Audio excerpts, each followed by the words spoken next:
2 दिन पहले बीजेपी दिल्ली में ज्वाइन करने के बाद अपर्णा यादव जब लखनऊ पहुंची तो पहले उनका ग्रैंड वेलकम पार्टी के कार्यकर्ताओं ने किया, फिर उन्होंने नेताजी का आशीर्वाद लिया और आज बीजेपी मुख्यालय पहुंची हैं, डोर टू डोर कैंपेन अभियान की शुरुआत की है।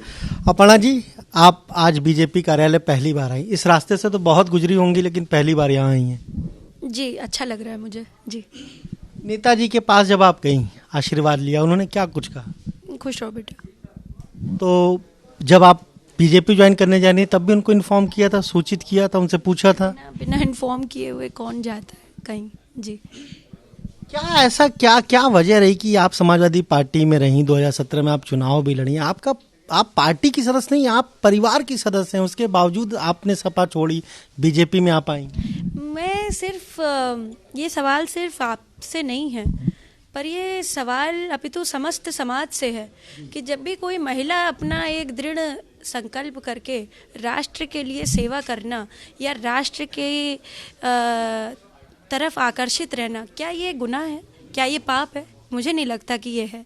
और अगर नहीं है तो इस पर सवाल उठाने वालों पर मैं ये बात कहना चाहती हूँ कि बहुत सारे मेन कह लीजिए, उन्होंने अलग पार्टी बनाई है, उन्होंने परिवार अपने छोड़े हैं, तो फिर सिर्फ महिला पे क्यों सवाल? ये मुझे लगता है कि मैं अपने आदरणीय प्रधानमंत्री जी का, नरेंद्र मोदी जी का, और मेरे प्रदेश के यशस्वी मुख्यमंत्री श्री योगी आदित्यनाथ जी का बहुत बहुत हृदय से धन्यवाद देना चाहती हूँ कि मैं और मेरी जैसी और भी महिलाओं को उन्होंने जगह दी है अपनी पार्टी में, और साथ साथ हमें एक दिलचस्प तरीके से कैंपेनिंग में भी उतारा है। लेकिन बार बार अखिलेश यादव कहते हैं कि उनकी सरकार में महिला सुरक्षा के लिए जितना काम हुआ, 1090 आया, डायल 100 आया, उतना तो इस सरकार में भी नहीं हुआ। जितना मुझे ये पता है कि आदरणीय मुख्यमंत्री योगी जी ने जितना मिशन शक्ति में काम आप उठा कर ले लीजिए, स्टैटिस्टिकल डेटा अवेलेबल है पूरा, जितना काम इस सरकार में बीजेपी के हुआ है उतना काम कहीं नहीं हुआ। क्योंकि मैं एक सोशल वर्कर पहले हूँ, उसके बाद फिर मैंने ये पार्टी ज्वाइन करी है, मैंने बहुत करीब से चीज़ों को देखा है और मुझे पता है कि ये सरकार कितना काम कर रही है महिलाओं के लिए। जब आपने बीजेपी ज्वाइन की, अखिलेश यादव का बयान आया, उन्होंने आपको कहा, शुभकामनाएं दी, लेकिन ये भी कहा कि समाजवादी पार्टी का विस्तार हो रहा है। ये कैसा विस्तार है? देखिए, ये उनका सोच है, ये उनका कहना है, और मैं बस उनको मुझे आशीर्वाद देने के लिए बहुत बहुत धन्यवाद कहना चाहती हूँ। बीजेपी के टिकट पर आप चुनाव लड़ेंगी, कहाँ से लड़ेंगी? 2017 में जहाँ से लड़ी थी वहीं से लड़ेंगी? जैसा पार्टी सुनिश्चित करेगी मैं वैसा करूँगी। लगातार बीजेपी के लोग हमला बोल रहे हैं, कह रहे हैं कि समाजवादी पार्टी गुंडों को, माफियाओं को टिकट दे रही है, पहली लिस्ट जारी की उसके बाद नहीं जारी हो रही। ऐसा आपको भी लगता था क्या?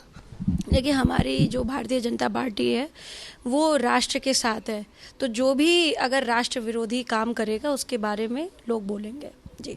समाजवादी पार्टी के एक स्टार प्रचारकों की लिस्ट आई, आपने भी देखी होगी, उसमें नेताजी का भी नाम है, अखिलेश जी का भी नाम है, लेकिन शिवपाल जी का नाम नहीं दिखा। अभी तो पता नहीं मुझे क्यों नहीं है। तो ये आपने सुना, क्या कहना है अपर्णा यादव का। साफ तौर पर कह रहे हैं कि राष्ट्रवाद से प्रेरित होकर वो बीजेपी में आई हैं और अब साफ तौर पर सरकार की जो काम है सरकार के, उसकी वो जमकर तारीफ कर रही हैं। कैमरा से हरिओम के साथ अनुभव शुक्ला, एबीपी गंगा, लखनऊ।